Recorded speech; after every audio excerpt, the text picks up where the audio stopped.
What's happening, people? Harry Scarfe here, football content creator and YouTuber, with this video, daily video on Premier League transfer news and general club news in the last kind of 24 hours in the last day.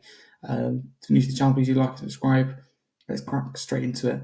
Start with news on Ole Einar. Ole Einar commits his future to Nottingham Forest by signing a new 3-year contract. His previous terms was due to expire next summer.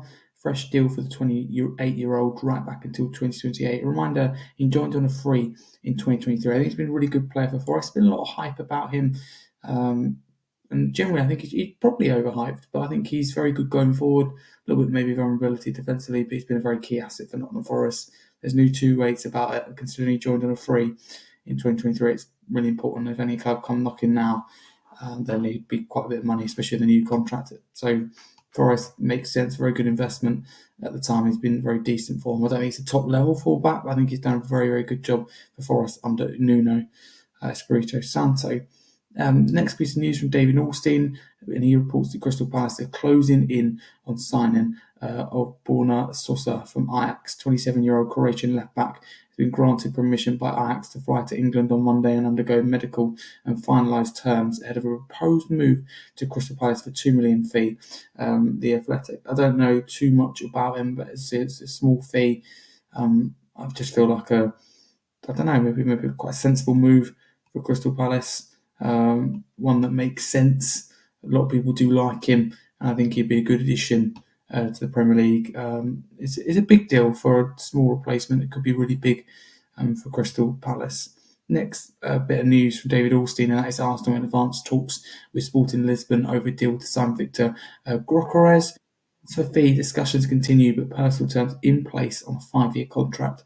The 27-year-old Sporting striker only wants Arsenal, and Arteta is pushing for a swift conclusion. He reported that via The Athletic. I mean, Arsenal making moves in the transfer window. My club, Tottenham, just standing here doing absolutely nothing, but Arsenal getting moves done, showing ambition. And Arsenal, if they sign a striker, then they could really win the Premier League. And I do mean that. They could be third time lucky, or multiple times lucky. This could be an absolutely massive signing. Talking of Arsenal moving quickly in the window, Martin Zubaneri joins Arsenal on a €65 million deal from Real Sociedad. Zubi will take the number 36 shirt. Arteta apparently really wants him, according to Fabrizio Romano. So again, Arsenal moving quickly, getting the deal done. But this is an example of a deal where Arsenal could have waited, a few weeks later and saved a few million on the transfer way, and also saved on his wages, but they didn't. They acted with ambition, and they've got the deal done. That's what's important here. And that's my club, Tottenham, again, using them as an example. We would have waited, and not ended up with a player, trying to save some money, and other clubs would have beaten into his signature. Arsenal, no messing around, acting like a club that just missed out on the Premier League title, finished second, and want to go one further. Fabrizio Romano reports that he understands Arsenal are set to send an opening bid for Noni Madueke after an agreement with a player on personal terms. That's quite important. We'll get back to that. He's told that Madueke has committed a 5-year deal valid until June 2030. It's already approved by the players' camp. I think this is highly likely it's going to happen. If it's been approved by the players' camp, it's got a contract in place, personal terms just between the two clubs now for it to happen. I think that would be another really good bit of business from Arsenal. It was really scary. I thought Liverpool were getting deals done, surely, when they bought Gyökeres and different players that sang to Splash has fucking works.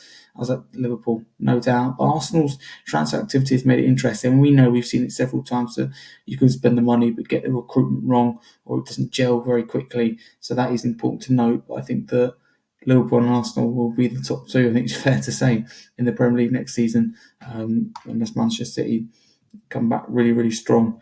Madueke will be a really good player, and he's already agreed personal terms.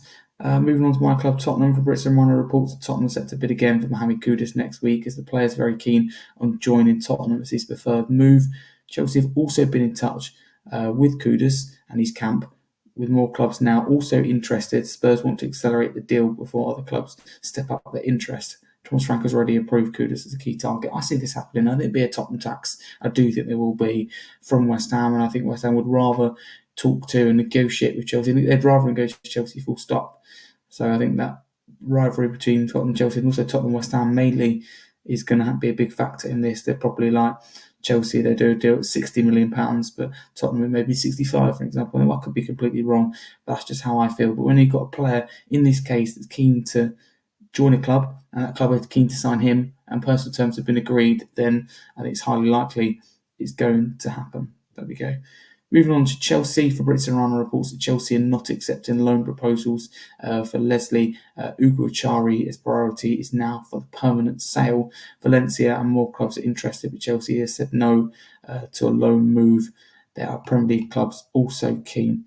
I wonder if Fulham will take a look. I was just thinking, I mean, he's a decent player, and Chelsea really do need a transfer fee. I think it's a forgotten Chelsea signing. I mean, all clubs are just kind of like interested, but it looks like Chelsea, are not accepting loan proposal. I think a few clubs will take him on home, but it's a bit of a risk permanently. That's the problem. Clubs like Fulham may want him on a loan, but we'll have to see with this one. More on Victor Gyökeres and Arsenal. Fabrizio Romano says the agreement between Gyökeres and Arsenal on personal terms is valid until June 2030. 5-year contract has been clear. Victor Gyökeres, Sporting has reported that Arsenal is the only club that he wants. Club-to-club talks advancing underway to get it done.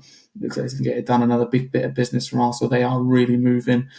We'll move on to the next story. New round of talks will start from next week for Marcus Rashford's future. Fabrizio Romano says that is not part of Man United and Amorim's plans. Rashford's accepted that, and options are being explored about a new chapter. Really interesting to see what happens with Rashford's future. I think it's over with him and Man United. Doesn't look like he's going to Aston Villa. They haven't chose to opt that buy option. I think he'll move outside of England and outside of Europe. But that is for now your daily Premier League roundup. Thank you very much for watching. If you can follow me at Scarfe 22 on all socials, make sure to like and subscribe here to Chris Callan's channel.